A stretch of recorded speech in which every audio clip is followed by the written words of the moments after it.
یسوع مسیح خدا سی ملی کارسته یسوع مسیح تمام گناه کو بخش دیا یسوع مسیح تاریکی کی طاقت دود کی یسوع مسیح بچا ان کا بچا مسیح خداوند ہے.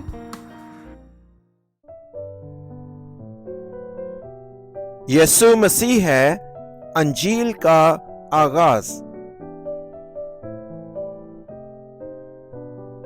یسوع مسیح ابن خدا کی خوشخبری کا شروع جیسا یسایا نبی کی کتاب میں لکھا ہے کہ دیکھ میں اپنا پیغمبر تیرے آگے بھیجتا ہوں جو تیری راہ تیار کرے گا. بیابان میں پکارنے والے کی آواز آتی ہے کہ خداوند کی راہ تیار کرو، اس کے راستے سیدھے بناؤ. مقدس مرکز کی انجیل پہلے باب کی پہلی 3 آیات. مسیح میں ہماری باقیات ہم 2024 کے نئے سال کا استقبال کر رہے ہیں. خدا کے فرزند کو نئے سال کا آغاز کیسے کرنا چاہیے؟ خدا کے بیٹے یسوع مسیح سے شروع کریں. آئیے ہم سب مسیح کے نام کو دلیری اور طاقت کے ساتھ پکاریں.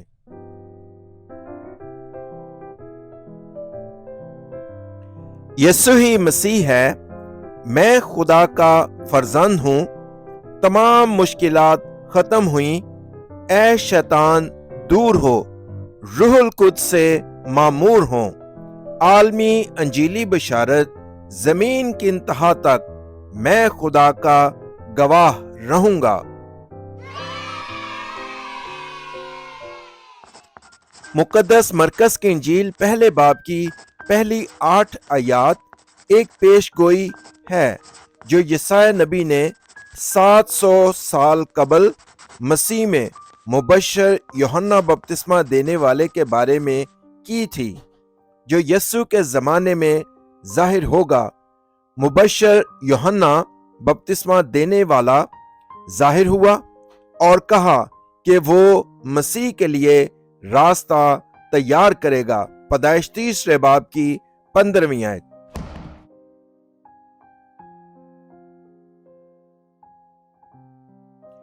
جیسا کہ یسایا نبی نے پیش گوئی کی تھی، مبشر یوحنا بپتسمہ دینے والا آخر کار بیابان میں ظاہر ہوا. بیابان ایک بہت ہی خشک اور بنجر زمین ہے جس میں گھاس کا ایک ٹکڑا بھی نہیں ہے. وہاں یوحنا بپتسمہ دینے والا اونٹ کے بالوں میں ملبوس کمر کے گرد چمڑے کی پٹی باندھے رہتا تھا اور ٹڈیاں اور جنگلی شہد کھاتا تھا. اور وہ یہودیہ کے بیابان میں پکارا، آسمان کی بادشاہی قریب ہے، توبہ کرو. اس طرح سے یوحنا بپتسمہ دینے والا مسیح پیدائش 3 باب کی 15ویں آیت کے لیے راستہ تیار کر رہا تھا، جو بادشاہوں کے بادشاہ کے طور پر شیطان کے سر کو مکمل طور پر کچلنے کے لیے آیا تھا. اس وقت یروشلم اور یہودیہ میں بہت سے لوگ یوحنا بپتسمہ دینے والے کے پاس آئے، اپنے گناہوں کا اعتراف کیا اور دریائے یردن میں بپتسمہ لیا. یوحنا بپتسمہ دینے والے کی پکار، میرے بعد آنے والا مجھ سے زیادہ طاقتور ہے، میں اس لائق نہیں کہ جھک کر اس کے جوتوں کے تسمے کھول سکوں. میں تمہیں پانی سے بپتسمہ دیتا ہوں، لیکن وہ تمہیں روح القدس سے بپتسمہ دے گا. مقدس مرکز پہلے باب کی پہلی آیت کہتا ہے، خدا کے بیٹے یسوع مسیح سے شروع کریں. خدا کے فرزندوں کو ہر روز یہ یقین ہونا چاہیے کہ یہ صرف مسیح کے نام پر ہوتا ہے۔ مجھے اپنے پرانے نفس کے سانچے کو توڑنے کے لیے روحانی لڑائی جاری رکھنی چاہیے جسے شیطان نے ڈھالا تھا۔ اب بھی شیطان جو جھوٹا، بدمعاش اور قاتل ہے، چوری کرتا، مارتا اور تباہ کرتا ہے۔ ہمیں شیطان کی اس آواز کو پکڑنا چاہیے، اسے مسیح کے نام پر باندھنا چاہیے اور اسے باہر نکال دینا چاہیے۔ تو شیطان کی آواز کیا ہے؟ اگر تم نیک و بد کی پہچان کے درخت کا پھل کھاؤ تب تم کبھی نہیں مرو گے، اپنے لیے زندہ رہو اور خدا کی طرح بن جاؤ، تمہاری آنکھیں روشن ہو جائیں گی۔ آخر کار لوگوں نے شیطان کی آواز سنی اور ان کی جسمانی آنکھیں روشن ہو گئیں۔ جسم کی خواہش، آنکھوں کی خواہش اور زندگی کی شیخی کے مطابق زندگی گزارنے لگا۔ یہی وجہ ہے کہ مجھے خدا کی دی ہوئی خوشخبری کے ساتھ اپنے آپ کو بشارت دینا جاری رکھنی چاہیے، صرف مسیح، تاکہ اپنے آپ کو خدا کے ایک شاندار فرزند میں تبدیل کر سکے۔ ہمیں مسیح کی ضرورت کیوں ہے؟ دنیا کے تمام لوگ پیدائش 3 باب کے واقعہ کے ذریعے خدا کو چھوڑنے کے اصل گناہ کی قسمت کے پابند ہیں۔ اصل گناہ کی قسمت میری اپنی طاقت یا مذہب کے ذریعے حل نہیں ہو سکتی۔ اگر آپ اصل گناہ کی قسمت کے ساتھ رہتے ہیں تو آپ نااہل اور بے بس ہو جاتے ہیں اور مختلف بیماریوں میں مبتلا ہو جاتے ہیں۔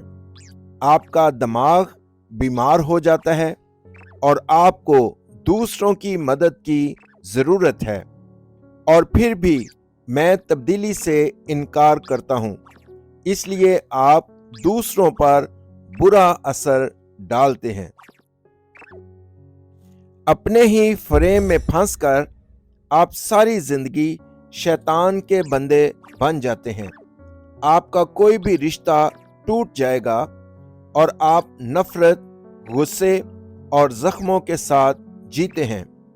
یہی وجہ ہے کہ خدا نے یسوع مسیح کو پیدائش 3 باب کی 15ویں آیت میں عورت کی نسل کو اس زمین پر بھیج دیا تاکہ شیطان سے جڑی ہولناک لعنتوں کو حل کیا جا سکے۔ اگر آپ مسیح، خدا کی حکمت اور طاقت کے ساتھ شروع کرتے ہیں تو آپ روحانی مسائل کے طاعون کے مریض کے طور پر زندہ نہیں رہیں گے۔ وہ جسمانی بیماریاں، پریشانیاں، تناؤ، تقسیم اور عدم اطمینان جو آپ کو زندہ درگور کر رہے تھے، ختم ہو جائیں گے۔ ایک پرکشش انجیلی بشارت کے شاگرد میں تبدیل ہو جائیں جو لوگوں کو بچاتا ہے۔ میں خدا کا ایک فرزند ہوں جو شیطان کے کاموں کو جسمانی اور بے ایمانی کے خیالات کے ساتھ نہ رہ کر تباہ کرتا ہوں، جو شیطان کے فریب میں آنے سے آتے ہیں، بلکہ خدا کے اس عہد پر بھروسہ کر کے جو کہتا ہے مسیح کے نام پر پیدائش 3 باب کی 15ویں آیت کی عورت کی نسل سانپ کے سر کو کچل دے۔ میں خدا کے فرزند کے طور پر اس عہد پر بھروسہ کرتا ہوں جو شیطان کے کاموں کو تباہ کرتا ہے۔ میرے جسم میں اصل گناہ کی وجہ سے شیطان کے ساتھ جکڑی ہوئی بدترین لعنت یسوع مسیح کے نام پر جاتی رہیں۔ مجھے یقین ہے کہ خدا ہمیشہ میرے ساتھ ہے، جیسا کہ مجھ میں ایمانویل ہے، یسوع ہی مسیح ہے۔ تمام مشکلات ختم ہوئیں، اے شیطان دور ہو۔ مبشر یوحنا بپتسمہ دینے والے نے ایک سیدھا اور مبارک راستہ تیار کیا تاکہ ہر کوئی